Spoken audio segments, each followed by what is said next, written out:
जय श्री राम। शंखनाद में आपका स्वागत है। अभी तक उद्धव ठाकरे की पार्टी से पूर्व विधायक जा रहे थे, कॉर्पोरेटर जा रहे थे, जिला अधिकारी, दूसरे पदाधिकारी जा रहे थे, लेकिन अब उद्धव ठाकरे के हाथ से उनकी एक सांसद निकल गई है और वो जल्द ही महायुति का हिस्सा बनने वाली है। उद्धव ठाकरे को ये बहुत बड़ा झटका लगा है। अभी तक का सबसे बड़ा झटका उनके लिए है कि उनकी राज्यसभा सांसद प्रियंका चतुर्वेदी, उन्होंने अपना पाला बदल लिया है और उनकी गुपचुप तरीके से एनसीपी से अजीत पवार से बातचीत चल रही है। जैसा कि सूत्रों के हवाले से सामने आया है कि प्रियंका चतुर्वेदी की पार्थ पवार से और प्रफुल्ल पटेल से मुलाकात हुई है और उन्होंने पार्टी में आने की इच्छा जाहिर की है कि वो महायुति का हिस्सा बनना चाहती है। एनसीपी अजीत पवार का हिस्सा बनने का मतलब ही है महायुति का हिस्सा बनना। वो एक तरह से बीजेपी के साथ आना चाहती है ताकि वो रूलिंग पार्टी का हिस्सा बन सके और डूबती हुई उद्धव ठाकरे की पार्टी शिवसेना यूबीटी से खुद को बचा सके। और इसकी तैयारी और इसके संकेत ये पहले से ही मिलने शुरू हो गए थे जब प्रियंका चतुर्वेदी ने एक पॉडकास्ट के दौरान, अपने एक इंटरव्यू के दौरान पीएम मोदी की तारीफ की थी।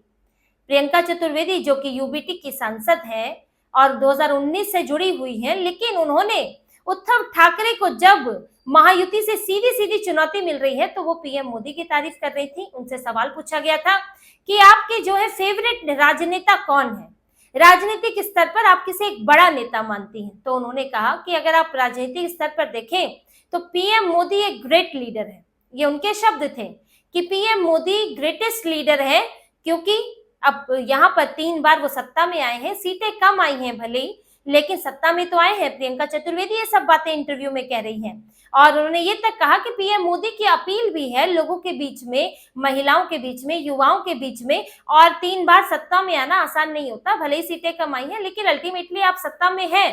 तो उन्होंने ये तारीफ की थी और उन्होंने ग्रेटेस्ट लीडर के तौर पर ना उन्होंने उद्धव ठाकरे का नाम लिया, यहाँ तक कि बाला साहेब ठाकरे का भी नाम नहीं लिया, हालांकि वो अभी इस वक्त है भी नहीं इस दुनिया में, लेकिन उद्धव ठाकरे का नाम वो ले सकती थी पर उन्होंने नहीं लिया, उन्होंने सीधे पीएम मोदी का नाम लिया। अब इसके संकेत जो है ये साफ दिखा रहा है कि वो कुछ दिनों पहले पीएम मोदी की तारीफ करती हैं, फिर वो एनसीपी के नेताओं से मिलती हैं और पार्टी में आने की इच्छा भी जाहिर करती हैं। और आपको एक जानकारी और दे दें कि प्रियंका चतुर्वेदी का राज्यसभा में कार्यकाल अब 11 महीने का बचा है, मात्र 11 महीने का। और उद्धव ठाकरे के पास इतने विधायक नहीं है कि वो कोई सांसद भेज सके। अब अगर प्रियंका चतुर्वेदी उनकी पार्टी से, अब जब उनके अपने कार्यकाल खत्म होने से पहले भी वो छोड़ सकती है, क्योंकि इसके आसार ज्यादा है कि लगभग अब ये तय है और वो इस पार्टी से, अपनी पार्टी से निकल ही चुकी है। ये समझिए उद्धव ठाकरे के बस में अब नहीं है कि वो प्रियंका चतुर्वेदी को रोक ले। तो प्रियंका चतुर्वेदी निकलती हैं तो उद्धव ठाकरे उनको जो है सीट नहीं दिलवा सकते, ये तो तय है। तो अब वो कहाँ जाएंगे? अब उसके बाद वो चुनाव लड़ेंगी तो वो बीजेपी के सपोर्ट से उनको राज्यसभा में सीट मिलेगी, तो वो सीट जो है अब वो बीजेपी के खाते में जाएगी, यानी राज्यसभा में बीजेपी का एक आंकड़ा और बढ़ने वाला है। उद्धव ठाकरे के राज्यसभा में 2 ही सांसद हैं, एक संजय राउत है और एक प्रियंका चतुर्वेदी है। एंटी डिफेक्शन लगना भी बड़ा मुश्किल है। अगर वो लगता भी है एंटी डिफेक्शन तो लगते लगते ही उनका कार्यकाल खत्म हो जाएगा। उद्धव ठाकरे क्या एक्शन उन पर ले पाएंगे और उसके बाद वो महायुति की तरफ से, भाजपा एनडीए की तरफ से चुनकर इधर आ जाएंगी। तो प्रियंका चतुर्वेदी ने तो अपना राज्यसभा की सीट पक्की करने का इंतजाम कर लिया है। कांग्रेस से वो आई भी यूबीटी में इसी के लिए थी, शिवसेना में वो पहले कांग्रेस में हुआ करती थी, 2019 में आई। संजय राउत वाला मामला है, ऐसे कुछ नेता हैं जिन्हें राज्यसभा की सीट चाहिए ही चाहिए, तो वो राज्यसभा की सीट के लिए और पार्टी की स्थिति को देखते हुए अपना पाला बदलते हैं। अभी उद्धव ठाकरे की स्थिति ये है, अगर पार्टी मजबूत भी होती, राज्यसभा नहीं भी भेज पाती उन्हें, लेकिन पार्टी मजबूत होती, सत्ता में होती, तो उन्हें कुछ और जिम्मेदारी मिल सकती थी। लेकिन अभी स्थिति डावाडोल है, लोगों को उद्धव ठाकरे से समस्याएं हैं, उद्धव ठाकरे की नीतियों से इनके दूसरे सांसद भी परेशान हैं, इनके नेता परेशान हैं। वक्फ बोर्ड संशोधन बिल पर इन्होंने एक तो खुलकर विरोध किया, फिर ऊपर से इतना हंगामा चल रहा है मुर्शिदाबाद में जो हो रहा है, हिंदुओं के ऊपर अत्याचार हो रहे हैं, बेघर हो रहे हैं, 2 हिंदू पिता पुत्र की जो है वहां पर हत्या कर दी गई है। तो ये ऐसी स्थिति में उद्धव ठाकरे मुंह बंद करके बैठे हैं, बयान किसके आ रहे हैं? प्रियंका चतुर्वेदी ने ही बयान दिया है कि वक्फ बोर्ड जो कि भागीदारी से, जो कि नियम के तहत पास हुआ है, और उसका विरोध करते हुए हिंदुओं की हत्या करना ये बिल्कुल गलत है। आप किसी एक समुदाय को निशाना नहीं बना सकते। अगर आप किसी कानून के खिलाफ हैं तो आप उसका लोकतांत्रिक तरीका, संवैधानिक तरीका अपनाइए उसके विरोध करने का।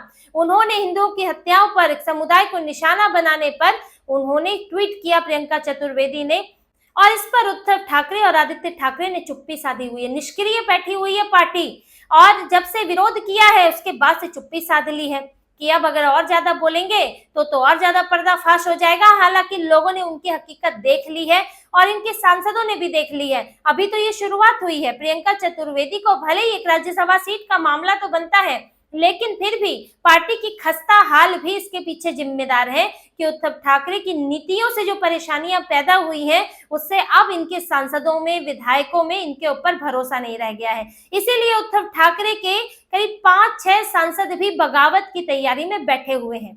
ऐसे ही नहीं, उद्धव ठाकरे ने कॉल किया था जब जो वक्फ बोर्ड संशोधन बिल है उसके विरोध में वोट डालना था, तो संजय निरुपम ने जिस तरह से दावा किया है कि 5-5 बार सांसदों को फोन किया था उद्धव ठाकरे ने कि विरोध में डालना है, विरोध में डालना है।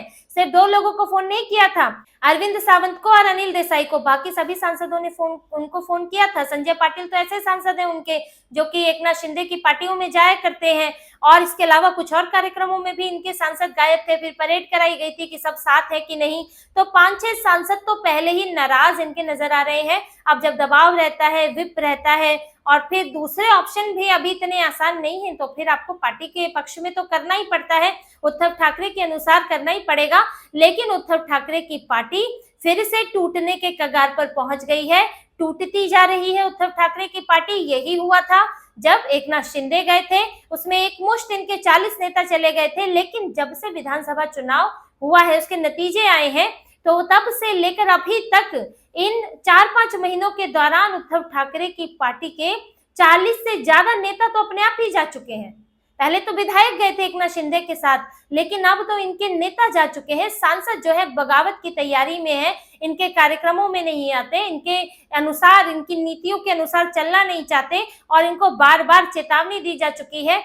इनको डर सता रहा है आदित्य ठाकरे ने। डर की सीमा तो ये है, आदित्य ठाकरे ने ये तक वार्निंग दे दी थी, ये नियम बना दिया था कि सरकार, यानी कि सरकार में जो पार्टियां हैं, महायुति की पार्टियां हैं, उनके अगर कोई डिनर पार्टी होगी या एकनाथ शिंदे की कोई डिनर पार्टी होगी, कोई प्रोग्राम होगा, तो उसमें पहले आलाकमान से परमिशन लेनी होगी। आलाकमान यानी उद्धव ठाकरे, आदित्य ठाकरे, इनकी परमिशन के बिना सांसद, विधायक उनके किसी कार्यक्रम में नहीं जा सकते। यानी कि डर सता रहा है कि वहां गए, साठगांठ हो गई, बातचीत हो गई, तो फिर उद्धव ठाकरे कैसे रोक पाएंगे, अपनी पार्टी कैसे बचा पाएंगे। फिर से टूटने की कगार पर इनकी पार्टी है, जगह जगह से दरक रही है। कहीं से पूर्व विधायक जा रहे हैं, कहीं से कॉर्पोरेटर जा रहे हैं। अभी कागल से, कोल्हापुर जिले में कागल पड़ता है, वहां से इनके पूर्व विधायक है संजय बाबा घाटगे, उन्होंने बीजेपी ज्वाइन कर ली है। अभी कागल में देवेंद्र फडणवीस की रैली भी होनी है, और यहाँ से उद्धव ठाकरे की पार्टी के नेता जो है जा चुके हैं। इससे पहले मुंबई से ही संजना घाटी, उन्होंने पार्टी छोड़ी थी। उनके पति भी जो है वो एकनाथ शिंदे की पार्टी में शामिल हो गए थे। राजुल पटेल छोड़ चुकी है।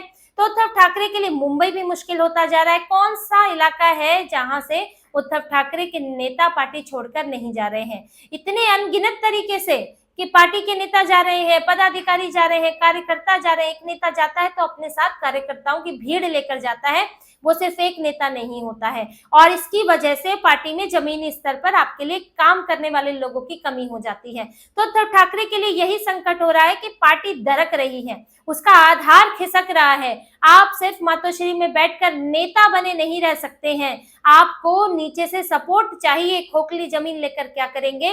तो दरकती हुई पार्टी जो है कभी भी टूट सकती है। इस तरह से नेता जा रहे हैं, और अभी जो है सांसदों की बारी है।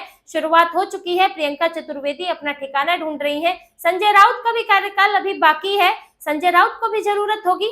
इसीलिए ऐसे ही नहीं वो शरद पवार से सेटिंग करते रहते हैं कि किसी तरह मुझे भी कुछ, मेरा भी यहाँ पर राज्यसभा की सीट आने वाले कार्यकाल में पक्की हो जाए। उनकी भी एक कोशिश है, जुगाड़ है। प्रियंका चतुर्वेदी तो अपना कर चुकी, अब तो बस अनाउंसमेंट एक उनकी तरफ से रह गई है, क्योंकि जिस सारी चीजें लगभग फाइनल है। तो उद्धव ठाकरे को अब एक बड़ा झटका लग चुका है, और उनकी पार्टी से अब जो टॉप लेवल पर जो पार्टी में होते हैं, सांसद होते हैं, विधायक होते हैं, जो लोकसभा में आपके लोग हैं, अब वही आपकी पार्टी से किनारा कर रहे हैं, तो फिर आपके पास अब और क्या बचा है?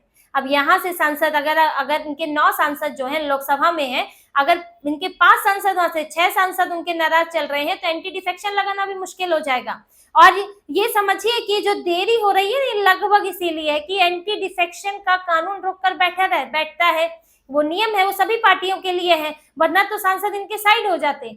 तो वो तैयारी है कि किस तरह से एंटी डिफेक्शन लागू भी ना हो और इनकी पार्टी से सांसद दूसरा रुख भी कर चुके, और इसके लिए उद्धव ठाकरे ये बात जानते हैं और इसीलिए उनकी परेशानी भी बढ़ी हुई है। तो उद्धव ठाकरे जो हैं अब इस बिखरती हुई पार्टी, इस टूटती हुई पार्टी को अब इसके सरदार बने हुए हैं, इसके नेता बने हुए हैं, लेकिन उनसे अभी पार्टी संभल नहीं रही है। इनके हाथों से नेता खिसक रहे हैं, इनके हाथों से पार्टी खिसक रही है। चंद्रकांत खैरे शिकायत करते हैं अंबादास दानवे की, भास्कर जाधव नाराज है तो उनको आदित्य ठाकरे की जगह विपक्ष के नेता के लिए नाम आगे करना पड़ता है। तो किस किस को मनाएंगे, क्योंकि मनाने के लिए इनके पास देने के लिए कुछ है भी नहीं। और पार्टी ने जिस तरह से वक्फ को लेकर, हिंदुओं को लेकर इन्होंने अपना रुख रखा है, हिंदू विरोधी नीति अपनाई है, उससे इन्हें बीएमसी में भी मुंह की खानी पड़ सकती है और इसके बाद इनकी पार्टी के जो बचे खुचे नेता हैं वो भी जाने वाले हैं।